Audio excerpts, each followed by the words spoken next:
Hi every one, welcome to global short and academy. இந்த வீடியோவில் February 2024 short and English senior second paper review தான் நம்ம வந்து பார்க்க போகிறோம். ஃபஸ்ட்டு திங், இந்த செகண்ட் பேப்பரோட ஆடியோ டிக்டேஷன் வந்து பார்த்திங்கன்னா கொஞ்சம் டஃப்பாக இருந்துச்சுன்னு தான் வந்து சொன்னாங்க. டஃப்பாக இருந்துச்சுன்றதை விட நிறைய பேருக்கு வந்து டிக்டேஷன்ஸ் வந்து புரியலன்னு தான் வந்து சொன்னாங்க. இதுக்கு என்ன காரணம்னு சொல்லிட்டு நம்ம ஃபுல் ரிவ்யூவில் நம்ம வந்து பார்க்கலாம். பெரும்பாலும் வந்து இங்கிலீஷ் டிக்டேஷன்ஸ் வந்து புரியல, தமிழ் டிக்டேஷன்ஸ் ஓகேவாக இருக்குது அப்படின்னு சொல்கிற ரீசன்ஸ் என்னன்னு சொல்லிட்டு நம்ம அடுத்து ஓவரால் ரிவ்யூவில் நம்ம வந்து பார்க்கலாம்.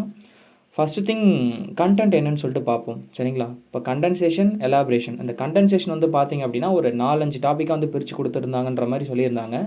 என்னென்ன டாபிக்னா, ஃபார்மர் வெல்ஃபேர் இந்த டாபிக் வந்து கொடுத்துருந்தாங்கன்ற மாதிரி, supply of free electricity to farmers, அதுக்கப்புறமா வில்லேஜ் பீப்புளுக்கு வந்து எஜுகேஷ்னல் ஃபெசிலிட்டிஸ் வந்து இம்ப்ரூவ் பண்ணி கொடுக்குறது, அப்புறமா வந்து family welfare, family planning programme implementation வில்லேஜஸில், அதுக்கப்புறமா வந்து பப்ளிக் வெல்ஃபேர், யாருக்கெலாம் வந்து ஹவுஸ் இல்லையோ அவங்களுக்குலாம் வந்து ஹவுஸ் கட்டி கொடுக்குறது, அதுக்கப்புறமா இன்கம் வந்து இன்க்ரீஸ் பண்ணுறது, ஒரு பர்சனுக்குமே இன்கம் இன்க்ரீஸ் பண்ணுறது அப்படின்ற மாதிரி கண்டென்சேஷன் நல்லா நீங்கள் டிக்டேஷன் லிசன் பண்ணியிருந்தோன்னா எத்தனை டாபிக் வந்து அதில் டிஸ்கஸ் பண்ணியிருந்ததா ஸ்டூடெண்ட்ஸ் வந்து சொல்லியிருந்தாங்க.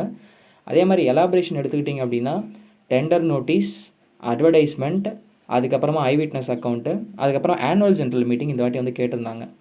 இதில் வந்து ஆனுவல் ஜென்ரல் மீட்டிங் வந்து ஒரு கம்பெனியோட 10th ஆனுவல் ஜென்ரல் மீட்டிங்ன்ற மாதிரியும், ஐ விட்னஸ் அக்கௌண்ட் வந்து ஒரு சைக்கிளிஸ்ட்டை பஸ் இடிச்சிட்டா மாதிரியும், அதுக்கப்புறமா அட்வர்டைஸ்மெண்ட் வந்து பார்த்திங்கன்னா ஸ்டெனோகிராஃபர் போஸ்ட்டுக்கு வந்து ஆளுங்க எடுக்கிற மாதிரியும், ரெக்ரூட்மெண்ட் இருக்கிற மாதிரியும் வந்திருந்தா வந்து சொல்லியிருந்தாங்க.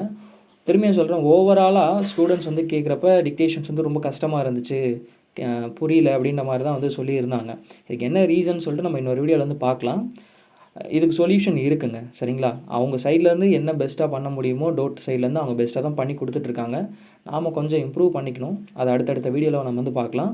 ஓவராலாக எழுத முடிஞ்சுது, அவ்வளோதான். எழுத முடியாது, சுத்தமாக முடியாது அப்படின்ற மாதிரிலாம் கிடையாது. நீங்கள் வேணால் பாருங்கள், இந்த இங்கிலீஷ் ஷார்ட் அண்ட் சீனியர் எக்ஸாமில் நிறைய பேர் வந்து கிளியர் பண்ணுவாங்க. செகண்ட் பேப்பர் பொறுத்து நான் வந்து சொல்கிறேன். இப்போ ஃபஸ்ட் பேப்பர் முடிஞ்ச ஸ்டூடெண்ட்ஸ் வெளியே வந்ததுக்கப்புறமா தான் தெரியும் ஃபஸ்ட் பேப்பர் எப்படி எழுதியிருக்காங்கன்னு சொல்லிட்டு. அதை பொறுத்து வந்து ரிசல்ட்டு எவ்வளோ பேர் வரலாம் அப்படின்னு நான் உங்களுக்கு வந்து என்னுடைய கணிப்பு நான் உங்களுக்கு வந்து சொல்கிறேன். அடுத்த வீடியோவில் வந்து இன்டர் டிக்டேஷன்ஸ் எப்படி இருந்துச்சு அப்படின்றதையும் பார்ப்போம். ஏன்னா நெக்ஸ்ட் எக்ஸாம் இன்டர் கொண்டு வர மாதிரி சொல்லிகிட்டு இருக்காங்க, இன்னும் அஃபிஷியலாக எதுவும் சொல்லலை. அதையுமே நம்ம வந்து பார்க்கலாம், சரிங்களா? தேங்க்யூ. நம்ம இன்னொரு வீடியோவில் வந்து பார்ப்போம். தேங்க்யூ.